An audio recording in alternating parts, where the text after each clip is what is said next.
What's up, YouTube? Today I'm going to be going over and talking to you about installing your own heater blower fan and relay on your late bus. If you're like me and like most people and you came across a late bus with a type 4, more than likely the heater blower is missing, the ducting's missing, and the relay is missing. And probably your wiring harness is chopped because somebody was trying to rob it for their bus years ago and didn't care. You know, it's the easy way to do it. That's what happened to me. My wire harness was chopped, blower was missing, ducting was missing, and the relay was missing. And if you're just now getting into this and you're just now watching this video, I'll go ahead and tell you, you cannot find a blower and you cannot find a relay new. They don't make them anymore, especially the relay. It's easier to find a blower motor because people sell them on eBay, Facebook Marketplace, but as far as the relay goes, they don't make them. So that's the reason I'm making this video. Is I couldn't find really a video on YouTube, an informational video on anybody doing this, putting their heater blower system back together, rewiring it. And also this is a good informational video on exactly what relay to use, what relay to use, and where to find a blower motor. And the ducting you can get on Bus Depot. It's just the two side ducts. They're not super cheap, but you're not going to find them anywhere else. So the ducting is busdepot.com. They also have the gaskets for it. As far as the blower motor goes, I got mine from Bus Depot, or I'm sorry, not Bus Depot. I got mine from Bugapalooza at a swap meet, which is up right. It's in Georgia, right below Tennessee, or maybe it's in Tennessee. Yeah, I think it's in Tennessee. But I go every year to the swap meet, and I've got a lot of parts for my bus. So that's just what you're gonna have to do. You're gonna have to get on Facebook Marketplace, or you're gonna have to go to some Volkswagen swap meets. If you live down in the southern region near Tennessee, Mississippi, Georgia, South Carolina, I would, if I were you, I would definitely go to the swap meet. I believe it's in February, March, something like that. It's on their website. Just type in Bugapalooza, Camp Jordan, and it's huge. And especially buses, they have a lot of bus stuff, a lot of Type 4 stuff. And you know, as you know, Type 4 stuff is a lot harder to find than 1600 dual port. So check them out. Like I said, that's where I got mine. If you get lucky, you might find a blower motor on eBay, but people want around 200 bucks for them. I got mine for 25 bucks at the swap meet. It was just the motor, and it came with the mounts. But 25 bucks, the guy was like, don't know if it works or not, but it spun freely, so, you know, more than likely it's going to work. And it did. I bench tested it. Works fine. So, and depending on what year your bus is, I've seen on different forums that the switching is different for the relay. I've heard that some have five post relays, some have 4 post relays. I've also seen on forums that some get some relays get the power from the heater switch. All the ones I've seen, including mine, all the heater switch does is close the circuit and create a ground. So you have a ground wire. So you got your heater switch in the cabin, and there's a ground on the bottom of it. And when you turn your heat on, you open up the baffles, it creates a circuit. There's a little switch there. And that ground wire just runs directly into the engine bay, straight to your relay. And then, and you also have, so you have 3 wires. Mine has 3 wires coming out of the harness. One is the ground coming from your switch, it's brown. One is 12 volts. Constant power regardless if the ignition is on or off, it's red. And then you also have your alternator excitation wire, which is blue, and all that does is give excitation power to the relay, closes the relay, and allows 12 volts to go to your fan motor. So the relay on mine and most of them is supposed to have 4 posts, 1 post to the blower, 1 post to the alternator, 1 post to the ground, and 1 post to the power. And the reason why you have your excitation coming off your alternator is so, you know, when you shut your bus off, that motor is very hard to hear. It's very quiet. So once you shut your bus off, if you go in somewhere or shut it off for the night, and you forget to turn your blower off, because some people just do a toggle switch, you'll drain your battery. So that's the whole reason they originally designed it to run off the alternator for the excitation of the relay, is so that the motor will never accidentally be left on. And I've also seen on a lot of forums of people running toggle switches. I wouldn't recommend it. I mean, that's a lot. It's not a lot of amps, but it's a good amount of amps, and that's a long run of wires. You know, and it's just, if you don't use the thick enough gauge, it could get too hot. If you use a cheap toggle switch, it could internally melt and short out the switch and potentially cause a fire. It's happened to me before. On a Jeep I used to own, I used a cheap toggle switch and almost burnt the Jeep down. So lesson learned. Anything with high amps now, I run a relay. You know, simple as that. It's just cheap insurance. And yeah, it's going to take you a little bit longer to do. But the point of this video is I've got everything laid out for you. I've got it wired up so you can see, so that if this is your problem, if this is what you need to do, just go, you know, all you have to do is watch this video. You're going to know exactly what to do. And it's probably going to be a little bit of a long-winded video. But, you know, knowledge is power. So, all right, let's try to flip this camera. Okay, so to start off, before we go over to the bus, like I said, you cannot buy the relays anymore. So here you go. That is the part number for the relay you need. Now, obviously, there's many relays out there. Bosch is the best, in my opinion. But this is a Japanese company. They had great reviews. So I went with them because, honestly, it was half the price as the Bosch. So that's the part number up top, MAH-112-Alpha-4 Romeo. And then it's a 40 amp relay.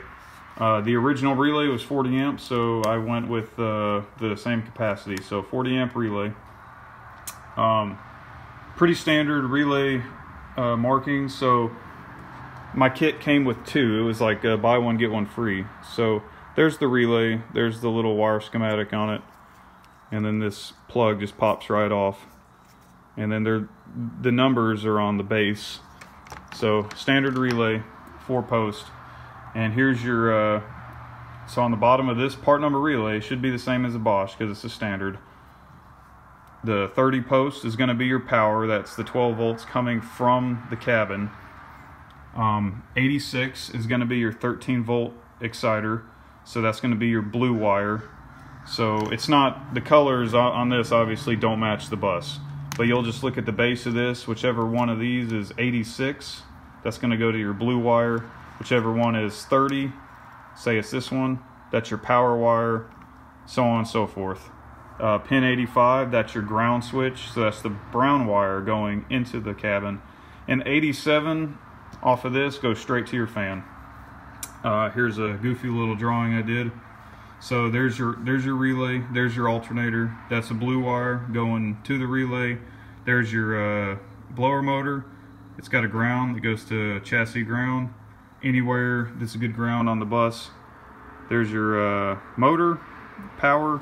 So power is going to the motor. So basically what happens is there's your battery, your hot battery, 12 volts into the relay. So you have constant 12 volts on the relay. You have, so let's say the bus is running right now. You have constant 12 volts on the relay. You have your excitation power coming off your alternator, which is, you know, 13, 14 volts, 12 to 14. And then you have your bus ground. So as soon as you turn your heat on, it's gonna make this circuit, which is gonna allow the relay to close, which is gonna send power to your motor. Very simple. And if you kill your bus but accidentally leave this switch on, now you lose excitation power, relay opens. So it's sort of dummy proof. And then this is just, like I've been saying, brown, ground to your fan dash, red, always hot, that's your 12 volts. Blue is your exciter, 12 volts. Okay, so let's go to the bus. So before we go inside the engine bay, I mean, most of you that own the bus already know this, but some people don't, because most people, when they buy a Volkswagen, they just, nothing works, so they never use it. So this right here, this controls your flapper valves off your heat exchangers, and it also controls your blower motor. So when you go all the way down, I don't know if you heard it in there, there's just a little switch that makes, and it creates your ground going all the way to the back. Simple as that. Okay, so if you're like me when you got the bus, here's your wire harness coming out. You have your red, your blue, and your brown. Mine was cut right here. What I ended up doing is I got on eBay and I bought some solder wire splice kits. So basically it's just a solder ring inside a heat shrink sleeve, and you put the two wires in the sleeve, get a heat gun, and it melts the solder over the wires and then environmentally seals, keeps any moisture from getting in there. I haven't zip tied anything up or made anything pretty yet because I want you to see exactly how I did this. So with that chart I gave you, it's easy to wire these up going to the correct posts on the relay. There's the ground off the motor itself. I always do this when I do these mods or these jobs, just because it makes it easier for me to follow the wires and know exactly where it's at. So anyways, alternator, 12 to 14 volts, exciter. This is always hot right here, and a lot of times when people cut it, it'll bounce around and touch a frame and it'll blow a fuse. So another tip out there, if your windshield wipers do not work and it keeps blowing a fuse, come back here if this has been cut and see if this is touching, because this runs into the same circuit. So I had that problem. And then here's your little ground coming off your switch. And an easy way to do this, so before you even start this, make sure your wiring's good. So have all three of these wires stripped and exposed. Don't let them touch the frame. Crank the bus up. Make sure you have 12 to 14 volts coming off here. Shut the bus off. Make sure you have 12 volts constantly coming off this wire with your meter. And then turn on your heat and make sure you have a good ground from here to the frame. You know, it's easy on the buses because the battery's right there, so you can just go from here to the battery. That's just a good way to make sure you do have your wiring correct, or you'll be all pissed off because you can't get it to work. So let's go underneath.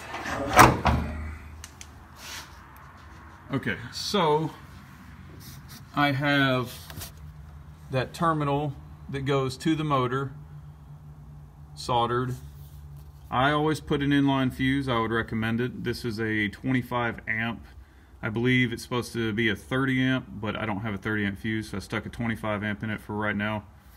And then the motor has a quick disconnect plug on it. Thank God that when I bought this from the guy at the swap meet, it was the motor with the mounting hardware, it's hard to see it, and he had the plug up to here. So I was really lucky. I didn't have to hardwire it or make my own disconnects. So that's your power. This is your ground, and I just have that routed to the chassis ground. I will say, when you get your motor, if you don't have it already, when you bench test it, make sure that you, because it's a DC motor, so if you swap your leads, it'll just spin the opposite direction. So make sure they're routed right, or it's going to be blowing out here instead of sucking. But just to make it easier for all you guys, the black and yellow wire, that is your ground. The brown is positive. I know it's Volkswagen, that's how they do it. There's a lot of hot brown wires, and if you're used to working on American-made cars, it's going to throw you off. So yeah, there's the motor. So what I got at the swap meet. This was from Bus Depot with the gasket. This was from Bus Depot with the gasket. And obviously, if you're missing this setup, you better make sure those holes are plugged there, or you're going to overheat your motor.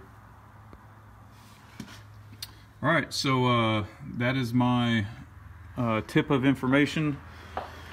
Matter of fact, if you want, before I finish the video, it's hard to see it, but you can see it's not spinning. I'll just show you it in operation. So let's go to the front of the bus. Let's crank it up.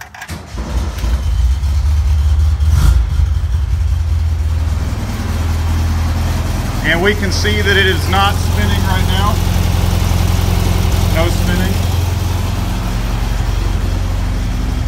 And all we'll do is make our ground.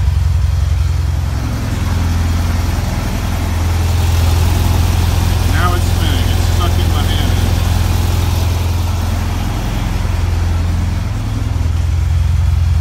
Turn the heat off. Oh, here, and I'll show you this real quick. If you turn the heat on, so the motor's blowing right now. turn the bus off, or I'm sorry, turn the ignition off. Turn the bus off. If you turn the ignition off, look, see, it's not blowing because your alternator's not running and you're not getting power to your excitation field, so the relay's open. So that's my helping hand on how to set this up. If you have any questions, just please comment. I think I included everything, and like I said, I wanted to make this video because it is hard to find any information on this. So I did a lot of research. I figured out what the original relay, how many posts it had, single pole, double throw, figured out that. Then I had to figure out the amperage. That took a lot of digging into old forums and articles. So once I figured that out, did my research on a Bosch relay, found it, but then I found this Japanese relay that had same reviews, good little Japanese company for half the price. So I went with that relay. I already had all the wire splice kits and the strippers, so I mean, you will need some extra tools, but I had everything I needed. So I decided when I was done, before I zip tied it all up and made it look nice, I'd share this video with you, because I know this is going to help at least a few people out, because I've been collecting parts and doing research on getting my heat working since, oh man, since probably March. And right now it's November in Georgia, so it's cold. So, you know, I want to get that heat working. So now it finally works, and, you know, I put a borescope underneath the bus and made sure the flappers open, everything open, so should be good to go. Thanks guys for watching.